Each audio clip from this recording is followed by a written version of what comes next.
Hello and welcome, I'm Raziel, and so it looks like Games Workshop doesn't actually like to learn lessons about consumer and what they want. Now, you know that app, the new 40k app? Well, that's not going to be as good anymore because they're going to put a paywall on the battleforge. From the 30th of August, you'll need to just subscribe to Warhammer Plus in order to access the full features of the battleforge.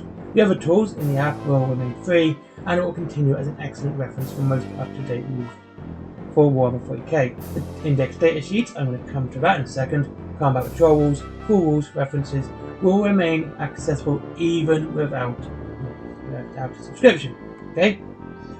So, what does this mean? Well, for a start, it means you're going to have to pay £6 a month to use the army builder. And not even the best one, the best one's free, it's Battlescribe. Everyone uses it, it's one of the best things that have ever come out of tabletop gaming. And it covers so many different games. It's great if you play more than one, and that's it. So basically, they charge you for something you can get for free, and you can get better for free, which is always a bad business decision. Okay, the rules are still free, which is pretty good, and it is the cool rules. And now let's talk about the index cards. Now, the index cards are subject to change. They've actually told you this, they've admitted this. Which means when the codices drop, the index cards will now become obsolete. So if you paid for the index cards, knowing they were free, I don't know what you would, but if you have, well done, you bought something that is temporary at best. Yes. So what I would say is that, well, the majority of the rules will be free, as in the previous one on the index card were free. Things like special rules for Blood Angels, Dark Angels, Chaos, the actual special additional rules, like what their abilities are, stratagems, etc. When the codices drop, will also now be put behind a paywall, which you'll need to pay for the codice. So to use a battleforge at the moment will cost, in the end of August, will cost you £72 a year top. £54 if you take the deal of 9 months for 12. 12 months for the cost of 9. Okay? Which I don't see why, because the only really decent thing that this offers is Warhammer Vault. I don't think I've seen anything good. Oh no, Iron Ribbon was good. Iron Ribbon is like the only decent thing that's been on the Warhammer TV. The animation's not great, it's janky as hell. So I don't know why you'd watch that. Warhammer Vault's like the only thing worth it for, having all those references, White Dwarf's rule books at hand. But it's not just the rule books, that's the problem. So I like to read the old rules. It's the lore in the rules, not any of the rules itself, so you're losing a lot actually from that. And there you go. And all of that is going to cost you, at minimum, £54. Now, like I said, when the codices drop, the special rules for each army will now be locked behind a paywall. So you're now going to pay what's going to be minimum £54. Well, let's go be generous at today's codex price of £32.50, £86.50 minimum, or £106.50 if you pay monthly. So, and that's just for one army. So if you use more than one army, you're going to have to pay for another codex for all the new rules, and there you go. So that's going to, go up to 160 or 110, or rather shouting. So there you go. Once again, we've seen another sneaky price rise. Well, I don't understand it. Games Workshop's had chance after chance not to do stuff like this, and that's just to show that they are a consumer-based company. Yes, they have shareholders, but here's the thing: when you stop thinking about consumers and you just think about how much they're bringing in, how much money you're making, and you start, not caring about who's actually buying the product and whether or not the people who use your product are getting it, your people who will use it will go elsewhere. A lot of people are. I've seen Battletech getting a lot of interest. Mantic are really pushing in advertising at the moment. They're fantastic. I've started moving towards War Cradle and their Wild West Exodus stuff. And more people are moving away. And the reason they're moving away is because they're not getting your product. They're not getting the stuff that they want for you. The line was sold out for so long. You even had a chance to literally just give the scalpers, which people hate, the old middle finger. When the line sold out, and it's still sold out, by the way, when it sold out due to scalpers and going up on eBay, what you could have just gone, hey, do you know what we should do? We should just say, look, we've got a load more. And that would have showed the scalpers and people go, wow, it's not a bad business decision. If stock's already sold out and you suddenly release more to get it to the people who want it, it's not a bad business decision. It's a great one, and people would be like, hey, you actually thought about us. But you don't. Games Workshop doesn't think about the consumer anymore. They just don't. They think about what the money they can make, and that's it. They don't care who gets it, long as someone, long as the money goes into it for them. That's it. And why would anyone want to continue that? And so basically, when the consumer doesn't get the product and they're not longer buying, they're no longer going to buy it from them. They're going to move elsewhere. And even the old Games Workshop models will look better. That's not even a thing anymore. That's not. I can literally look. There's Warlord games. Their Judge Dredd stuff's absolutely fantastic. They look so much better than anything Games Workshop's produced. I would say War Cradle is far better too. Mantic are making better models. All of them are making better sculpts in Games Workshop. And there's of course the argument, but the techniques that Games Workshop use are so much better. So if they're using better techniques, producing inferior quality products, that means these guys are beating Games Workshop with one hand tied behind their back. They're literally handicapped themselves and they're still doing better. Games Workshop needs to up their game when it comes to consumer. And it does. They can't go, this battleforge you've been using for months for free, you got to pay for it now. Yeah, you got to pay for it. Or when the codices drop, those index cards which are free, yeah, they're obsolete. You have to have a codex now. You have to pay more again. Whereas when the Independence Battle Fleet dropped, you're going to get a new all back free of charge, knowing how to use it. The rules are free from War Cradle, and that's brand new models. All that stuff's going to be free as soon as it drops. So you can play that now, and it's great. Alright? The Abyssal Dwarfs, the rules come with it, and that's free. Everything you need to play the Abyssal Dwarfs comes with it. You don't have to pay for anything else to do it. You get everything you need with that box. But with Games Workshop, if you want to start an army now, it's going to cost you whatever the army costs plus a codex. And that's it.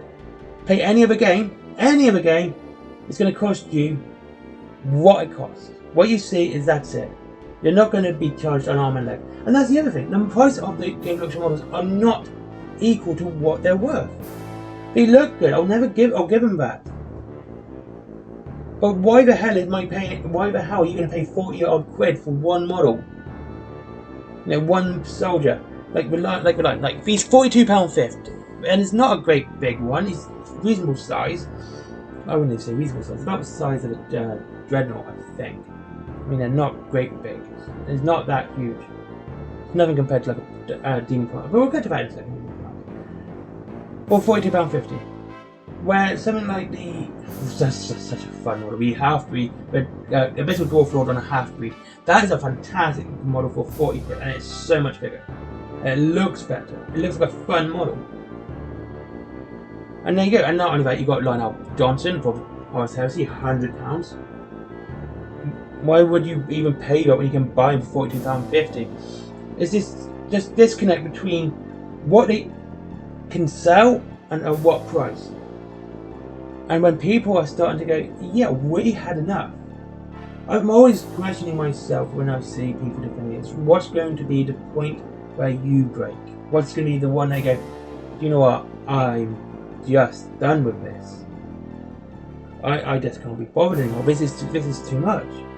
We've had the Space Marines getting completely gutted, which makes me think that, considering the Codex is due soon, that all that Firstborn stuff will not be in the Codex, which means all those index cards, because the Space Marine is more expensive,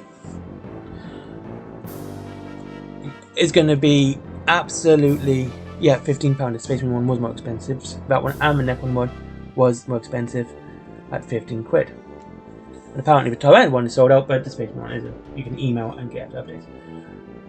But, so you're paying more for that, and it looks like that right now that a lot of 14 of those are no longer usable. 14 data cards will not be in the codex, which means you're going to get another thick codex which has been stripped down, but its space means are usually, you know, it just seems so silly. It does. It seems silly that they don't want to deal with the consumer anymore. And I think my final point on this is it is a self-enabling.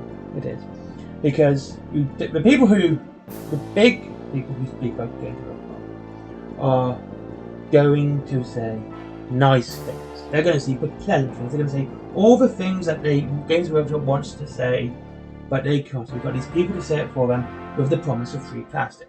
Okay? If your integrity is worth free plastic, your integrity is worth fuck all.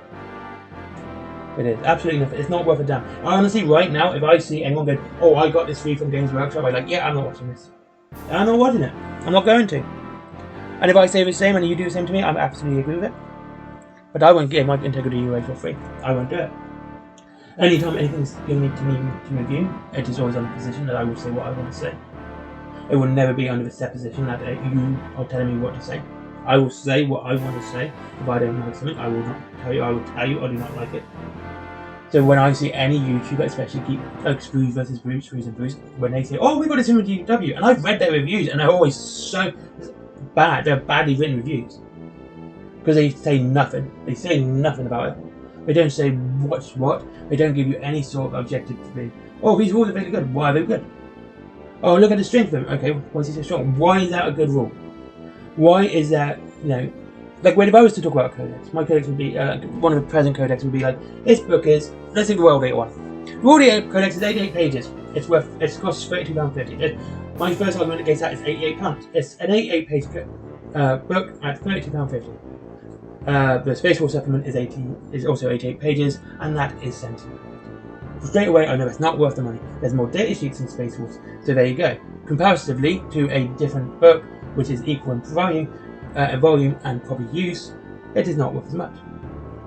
There's so little lore in it as well, so if you want to see editions over and you need new rules drop, that means that book isn't worth that much anymore because there's no really decent lore or anything worth rereading since then. There you go, that's a review of the World Eaters Codex. It is subjective and it shows you that it's bad. Every review of World Eaters review I saw was absolutely shine. This is a great codex. No, it wasn't. It was not a great codex. As I was saying, like I can do the same with the Eldar Codex. Okay, let's look at the Eldar Codex. The Eldar Codex is a fantastic codex. The fantastic codex for 9th edition. You have two codexes in one, and straight away it's worth its value. You have the Harlequin Codex and you have the Battleforge Codex, with the additions of Corsairs and Unite. So even then it's like 2.5. So straight away we can say this is a codex worth getting if you collect Eldari, and this is how a codex can be done, because you have a lot of choices. You have two armies. Secondly, there is brand new lore, and it's actually quite a bit in it. The rules also, which means buying this afterwards, means you're going to be reading it for a while and going to continue. The lore is actually interesting to read and fun to read. So you're going to read it more and more and more. As for the rules, you have several strategies, but it is not all for one army, it is two armies. Again, we go to the point that the Eldar Codex is 2. And that's how you review a codex, right? It's very simple, but we don't see that. We don't see any sort of objective review of the books because they don't want to say bad things. If GW didn't make out bad products, people wouldn't say bad things. And of course, so when you see them, they get the, "Oh, this is so good." And of course, then you have the leakers. The leakers are even worse than this. GW should be doing something about that because it is incredibly, incredibly bad for a company to allow leaks like that. But they use it for hype. But now, how long before we were out? Okay, I'm never going to be able to get this because the scalp is going to have it, so I don't want it. How long before that happens? So that hype train is just going to kill itself. It's going to smash into itself. It's going to destroy itself because people go, "Yeah, I'm not going to be able to get this, so I don't care anymore. I want to get into a hobby or a game which is good, has great models, and I can buy. Not get into a hobby and go, I can't buy this because it's no longer available the same day it's released." Anyway, that's enough of us for now on. I'll give myself a headache. Thank you very much for watching.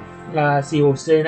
Like, comment, and subscribe as always. I hope you all have a good day. I do apologise about this. I didn't really want to go into this much, but it really does irritate me when people, they're not listening, and they need to start listening now. Thank you very much for watching. Links to Wayland Games, it will save money on your Warhammer, and actually go to somewhere else.